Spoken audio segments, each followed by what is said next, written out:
Bagaimana hukumnya pejabat yang selalu menang sendiri dan selalu menyalahkan anak buahnya? Ini bukan pertanyaan, ini balas dendam. Ini sakit hati dia. Kemana caranya biar supaya Ustaz Somad menghantam pemimpin dunia itu? Buat lu pertanyaan. Itu pula masalahnya. Dia bertanya sama Ustaz yang paham pula kan. Nabi berkirim surat kepada Raja Romawi, namanya Heraklius, Herkal. Apa kata Nabi? Aslim taslam. Kalau kau masuk Islam, kau selamat. Falaka ajrani, kau dapat 2 pahala. Kalau engkau baik, rakyatmu semuanya selamat dan kau dapat 2 pahala. Itulah enaknya jadi pemimpin. Karena kalau dia baik, rakyatnya baik, dia dapat 2 pahala. Tapi kalau kau tidak baik, falaka dzambul arisiyin, semua dosa anak-anak buahmu kau ikut menanggungnya. Oleh sebab itu maka yang paling pertama dapat naungan di akhirat nanti, sab'atun yuzilluhumullah, 7 golongan dapat naungan Allah. Saat itu naungan tak ada panas terik, tak ada atap. Di antara yang dapat naungan yang pertama bukan ustaz, yang pertama bukan ulama, yang pertama al-imamul adil, pemimpin yang adil. Tapi negara kita negara demokrasi. Kalau ada pemimpin-pemimpin kita yang zalim, yang menyalahkan orang, kita bisa lapor ke atas. Ada laporan bapak-bapak pegawai kepala dinas, lapor ke Pak Wali Kota. Pak Wali Kota ada laporan ke atas, ada atasan, ada BPK, ada Inspektorat Jenderal, ada macam bapak-bapak polisi, tentara, lapor ke Propam, ada atasan yang bisa kita laporkan. Kalau takut kirim surat kaleng. Jangan fitnah. In ja'akum fasiqun binaba'in, kalau datang orang bawa berita palsu, fatabayyanu, klarifikasi. Nah, salah tak selesai dengan ditulis di wall Facebook, tapi harus diselesaikan. Wa amruhum syura bainahum, diselesaikan dengan musyawarah. Seorang laki-laki pakai emas dalam solatnya, apakah solatnya sah? Emas itu bukan babi, kecuali dia membawa rantai babi, baru Arab. Emas tidak. Emas kalau dipegang, wudhu kita tak batal, solat kita pun tak batal. Tapi Nabi mengharamkan pakai emas. Ini mesti dipahami. Emas kalau kita masukkan ke kantong, dibawa solat, Allahu Akbar, solat sah. Tapi memakai cincin emas haram. Bapak-bapak yang pakai cincin emas, buka sekarang juga. Tak ada gunanya pengajian. Tak ada guna pengajian. Nantilah mubazir mengaji. Bapak-bapak yang sekarang pakai cincin emas, buka sekarang juga. Tak perlu tunjukkan, pelan-pelan aja dari bawah. Buka masuk. Balik dari sini, jual. Kalau batunya sayang, simpan. Mana tahu batunya zamrud, kecubung, permata, intan, simpan. Ambil batunya, ikatkan dengan perak. Cincin saya emas putih Pak Ustaz. Emas putih itu emas. Emas putih itu emasnya 80, nikelnya 5. Emas putih itu emasnya 80%, nikelnya 5%, peraknya 18%, peraknya 15%. Maka warnanya putih, tapi dia emas juga. Jadi kalau mau buat cincin, perak saja. Ini cincin perak. Batunya zamrud, asli. Mereknya Casio, Casio orang. Tak pernah saya beli. Kalau sempatlah saya beli sekian puluh juta, lalu kemudian anak yatim tak sekolah, neraka jahanam tempat saya. Bisa pula anak yatim tak sekolah, cincin kita 30 juta. Pak, minta makan Pak, belum makan pagi, kata anak yatim di lampu merah. Kita mau? Nauzubillah. Oleh sebab itu maka yang punya cincin emas, wahai Imam Syafi'i, kenapa laki-laki Islam tak boleh pakai cincin emas? Apa kata Imam Syafi'i? Robek hati orang miskin menengok cincin emas. Aku makan pun payah, kau sampai hatilah pula pakai cincin emas. Matilah kau cepat, kata dia. hancur hati dia. Itu alasan ulama dulu. Tapi rupanya sekarang setelah ditemukan emas itu ada molekul-molekul kecil masuk ke dalam pori-pori, masuk ke dalam darah, masuk ke dalam jantung, menyebabkan penyakit Alzheimer, penyakit tua sebelum masanya, penyakit lemah, tak bertenaga. Banyak orang barat yang sudah kena, pokoknya emas. Lalu kami yang perempuan, Pak Ustaz, yang perempuan dia masuk ke dalam, keluar lagi melalui darah menstruasi haid. Makanya kalau ada bapak yang haid, pakailah.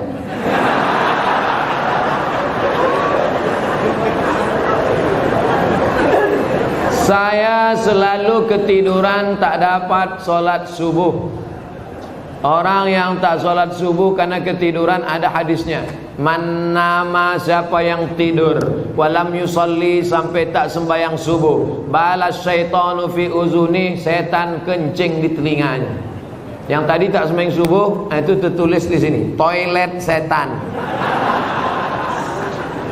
Makanya ceramah ini harus terus diamalkan. Balik dari sini, pergi ke toko jam di Tanjung Pinang, cari dia. Mbak, apa jam yang paling mantap di sini? Nah, ini satu. Tanya dia, ada tak jam yang bisa menyipak? Asal jam 5 menyipak dia, kalau pang. Sampai bangun subuh. Ibu-ibu yang membangunkan lakinya, rahimallahu mar'atan, Allah mencurahkan rahmat pada laki-laki, aiqadha ahlahu, yang membangunkan istrinya untuk salat subuh. Bangun mama bangun.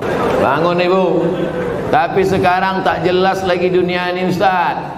Entah siapa yang membangunkan, entah siapa yang dibangunkan. Ibu tu pula yang membawa air setimba. Bangun. Yang aslinya kalianlah laki-laki yang membangunkan perempuan. Tak satu dua perempuan mengadu melapor, Ustaz, kusangka dulu kalau nikah sama dia aku bahagia. Dia PNS golongan 4A, gajinya banyak, tunjangannya hebat, rumahnya besar, mobilnya mewah. Ternyata setelah nikah sama dia menderita, Ustaz, macam tidur sama babi hutan. Walaupun hidup 1000 tahun, kalau tak sembayang apa gunanya? Walaupun hidup 1000 tahun, kalau tak sembayang apa gunanya? Besok pagi masak sarapan, ibu nyanyikan lagu itu. Walaupun hidup 1000 tahun, sambil ngacau teh. Walaupun hidup. Kau nyindir aku ya? Lah, aku tak ada nyindir. Ini lagu Ustaz Somad semalam waktu di masjid.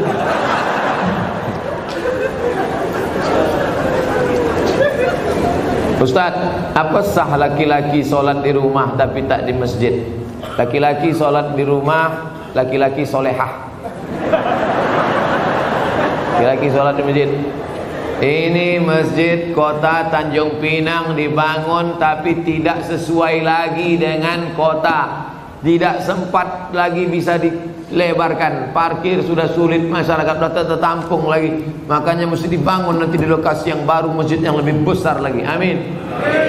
Yang ini tetap ramai, yang sana tetap ramai. Tengoklah, tak muat lagi orang sholat. Orang Tanjung Pinang ini kaya-kaya, tiang masjidnya emas.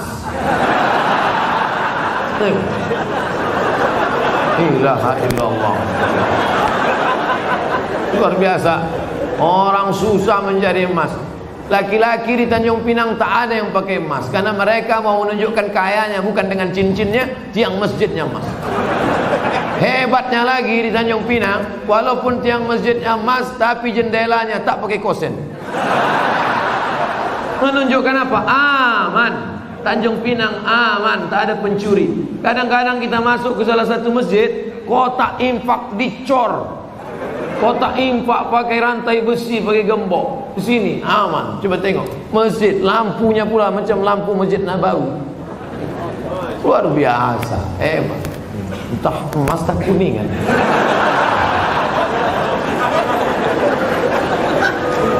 Apa maksud saya?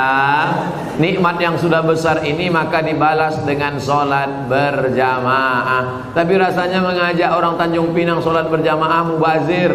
Karena sholat berjamaah di Tanjung Pinang, coba tengok, melimpah ruah sampai tak muat keluar-luar. Tengok, itu yang di luar-luar yang berdiri itu juga dapat pahala sholat berjamaah. Kalau sholat. Enggak sholat mana mau dapat? Layan tayanna, mereka yang tak datang ke masjid, jangan ulangi lagi. Yang sholat di kantor, yang sholat di rumah, yang sholat di kamar, jangan ulangi lagi, kata Nabi. Kalau kalian tetap sholat di rumah, la uharriqanna alaihim buyutahum, ku bakar rumah mereka. Nabi yang bilang, kalau kalian sholat di rumah, ku bakar rumah mereka. Kalau hidup Nabi sekarang bertambah hotspot titik api. Saking banyaknya rumah yang dibakar Nabi, berasap lagi. Ustaz janganlah sebut-sebut asap. Asap Tanjung Pinang ini kan dari kampung Ustaz juga. Saya tahu, ku tahu apa yang ada dalam hati. Sebelumnya dari malam saya niat sholat subuh, tapi saya bangunnya jam 6 pagi waktu setempat. Apakah masih boleh sholat? Ini bukan menanya, menawar ya.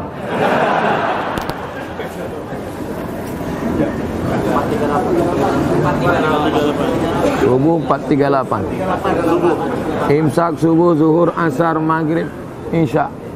Maghribnya jam. Kalau maghribnya jam 6 lewat 4, kalau maghribnya jam 6 lewat 4, kurangi 15 menit.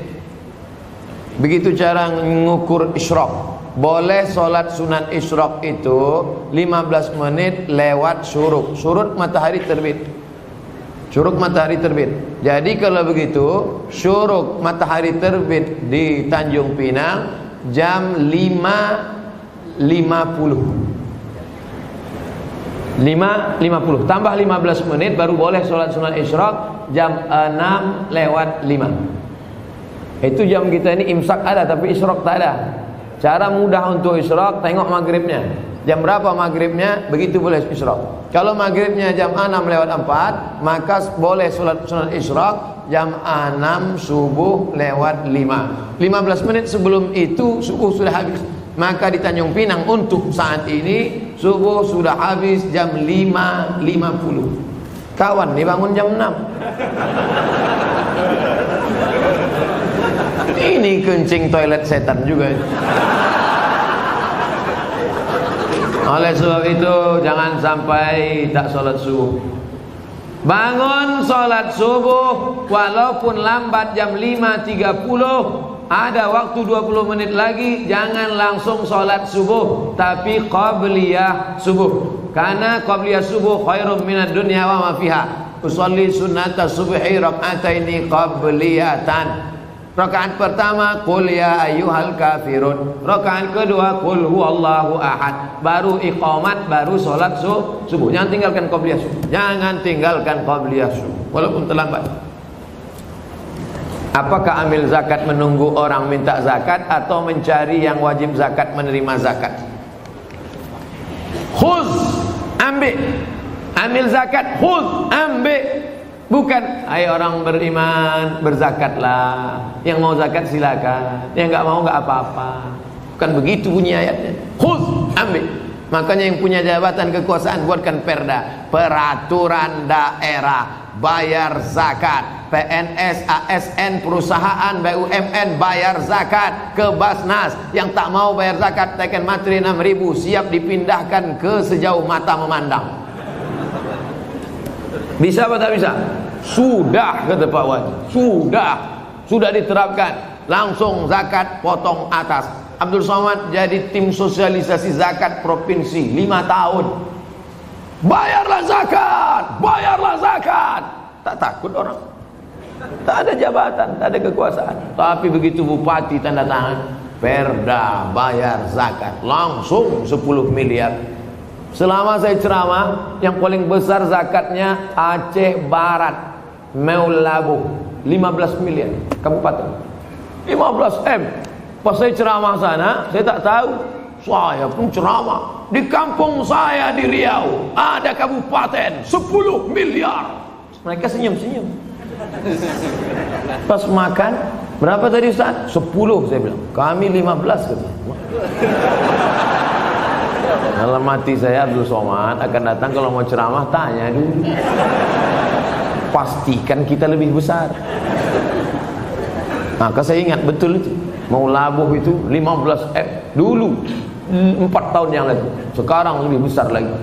Bagaimana cara menegur khotib yang lupa rukun khutbah? Kasih tahu, Pak Khotib lupa rukun khutbah 5. Semua laki-laki di sini wajib bisa khutbah. Karena mana tahu nanti pergi ke pulau, kebetulan ditugaskan Pak Wali pergi ke pulau. Sampai di pulau ada sholat Jumat. Apa kata pengurus masjid? Hari ini Jumat tidak jadi karena nggak ada khotib. Karena khotib mencret. Karena khotib demam. Maka PNS yang datang tadi berdiri, saya bisa jadi khotib.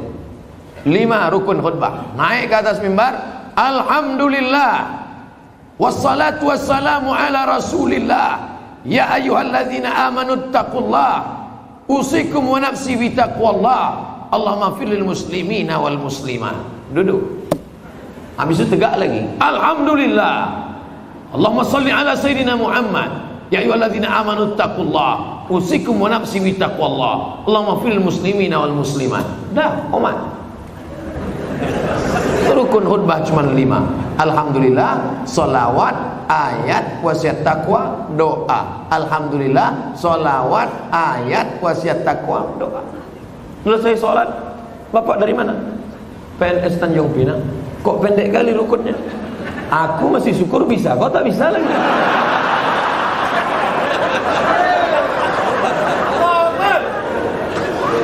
Nah, insya Allah selesai ceramah ini semua PNS ASN Tanjung Pinang bisa jadi khotib, betul? Sependek itu pun ada juga yang ragu. Naik ke atas, nanti latihan dulu, karena kadang walaupun kita hafal, karena grogi naik ke atas hilang juga yang 5 itu. Pas naik ke atas, latihan. Alhamdulillah, wassalatu wassalamu ala rasulillah, ya ayyuhalladzina amanu taqullah, usikum wa nafsi bitaqwallah, Allahumma fir lil muslimina wal muslimat. Duduk. Karena khutbah mesti 2. Mesti naik lagi. Alhamdulillah. Diulang balik, jangan pula naik lagi sama macam tadi. Apa pendapat Ustaz tentang film The Santri yang tidak mencerminkan kehidupan pesantren yang sebenarnya dan disutradarai oleh Livi Zeng yang kontroversi itu? Kalian mancing-mancing ah.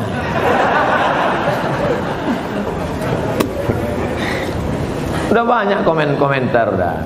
Ikuti aja yang udah ada tuh. Saya yang beban lama aja belum selesai lagi.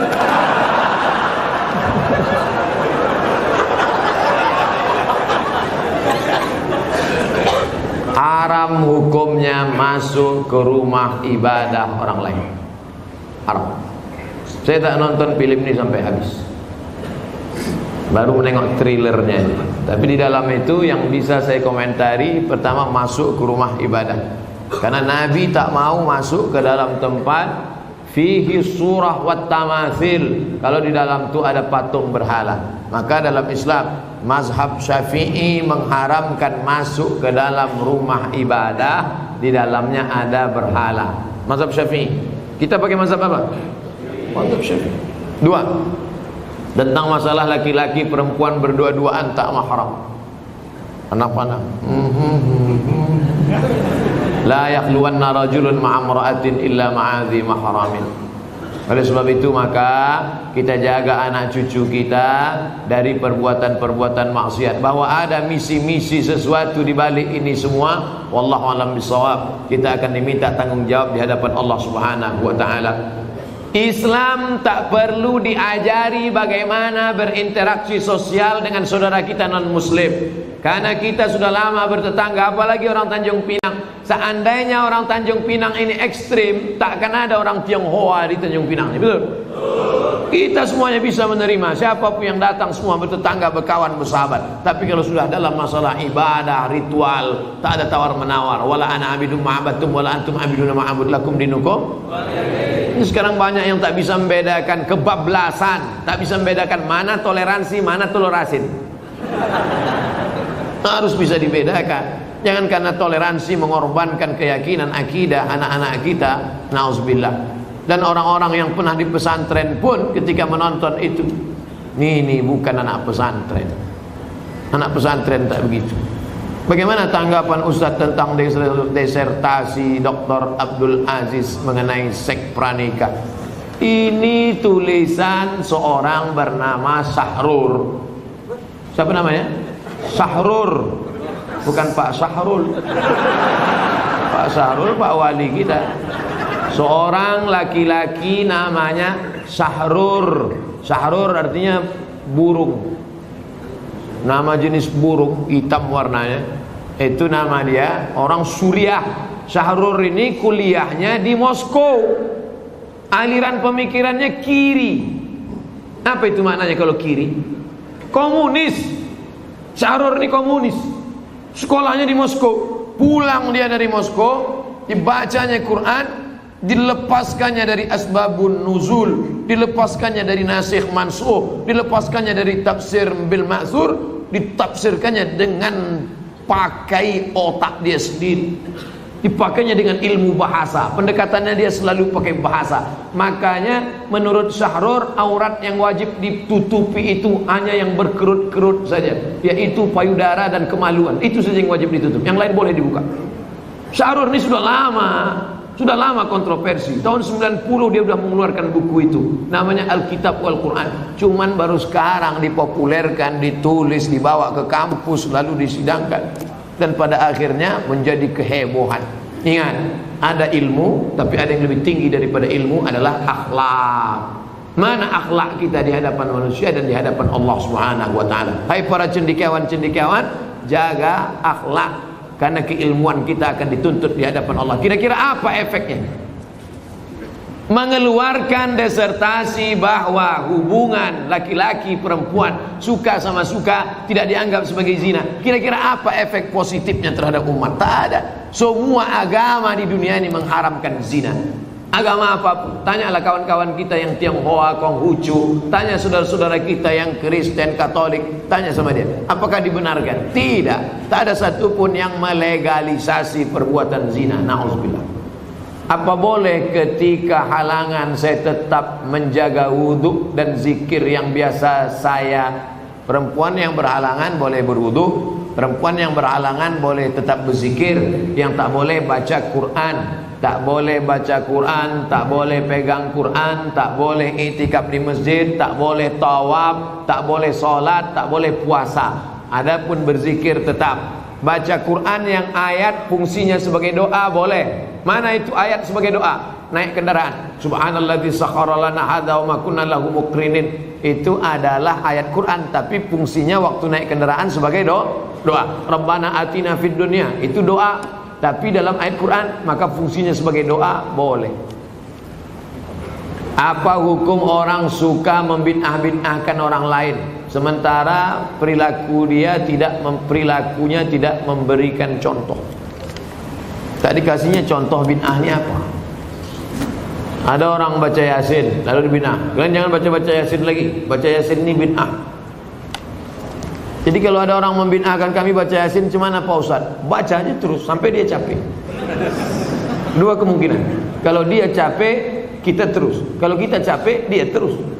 Sekarang saya mau tanya, kalau ada orang membid'ahkan Bapak Ibu Yasinan, Bapak mau terus atau berhenti? Teruslah, nanti lama-lama dia capek. Kenapa tak kau bid'ahkan lagi orang Tanjung Pinang baca Yasin? Capek aku udah aku suruh tak juga berhenti. Yasin itu Quran apa tak Quran? Quran. Membaca Quran apa hukumnya? Wajib baca Quran. Kenapa cuma Yasin yang dibacanya? Yang lain dibacanya juga. Cuman Yasinnya ada keutamaan tersendiri. La tuqra'u fi amrin asirin illa yassarahu Allah. Kalau dibacakan pada perkara yang sulit, maka dimudahkan Allah. Sulit punya anak, baca Yasin. Sulit mau jumpa jodoh, baca Yasin. Sulit mengatasi masalah, baca Yasin. Sulit sakaratul maut, baca Yasin. Makanya kalau ada orang sakaratul maut, bacakan Yasin. Dua gendang ya, kalau tak sehat mati. Kadang laki-laki ini banyak marah sama bininya. Apa kau nih baca-baca Yasin aja? Bang, aku baca ini persiapan untuk abang juga. Nanti kalau bapak tu agak-agak demam sedikit aja, Yasin. Insya Allah bang, dua gendang ini bang. Kalau tak sehat abang gul. Pak Ustaz Abdul Somad mohon doakan putra kami Empatli bangsawan diterima di sekolah kedinasan Akmil Akademi Militer. Di akhir majelis kita doa. Ibunya bapaknya tiap malam baca Yasin. Selesai baca Yasin, ya Allah berkat kemuliaan surat Yasin ini diterimalah anakku hendaknya. Baca Yasin, habis baca Yasin. Dari mana dalilnya ini bisa kami tengok? Baca tafsir Ibnu Katsir. La muqaddimah surat Yasin, tafsir Ibnu Katsir, la tuqra'u fi amrin asirin illa yassarahullah. Kalau dibacakan pada perkara yang sulit, susah, dimudahkan Allah. Saya kuliah sudah 4 tahun, tapi masih semester 4.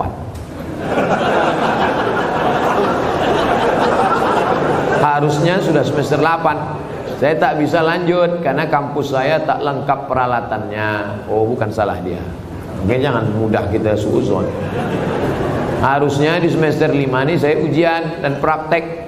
Saya galau Pak Ustadz, umur sudah 25 tahun. Kapan lagi saya mau menyenangkan keluarga dan menjadi mandiri? Mohon bimbingannya Pak Ustadz. Pindah aja kampus lain. Apa dipertahankan situ? Jangankan kau, kami pun membacanya galau. Apa 4 tahun? Pindah kampus lain. Banyak universitas berserak-serak di Kepulauan Riau. Susah dipertahankan situ. Yang perlu dipertahankan itu sehidup semati denganmu, Mas. Itu kalau nikah. Kalau sama kampus apa pula sehidup semati? Biar kampus itu mati. Ketika sholat subuh saya lupa baca kunut. Setelah salam saya baru teringat. Apa yang perlu saya lakukan Pak Ustadz? Sujud sahwi kalau engkau mazhabnya Syafi'i. Sami Allahu liman hamidah. Allahu akbar. Tak akan bangkit lagi ke atas. Terus saja sujud. Rabbi fili warhamni wajibuni warfa'ni warzuqni wahdini wa'afini wa'afani. Allahu akbar. Subhana rabbil a'la bihamdi. Allahu akbar. At-tahiyatul barakatuh salawatu. Sebelum salam sujud. Allahu akbar. Subhana man la yanamu wa la yashu. Maha suci Allah yang tak tidur, yang tak lupa. Allahu akbar. Duduk lagi.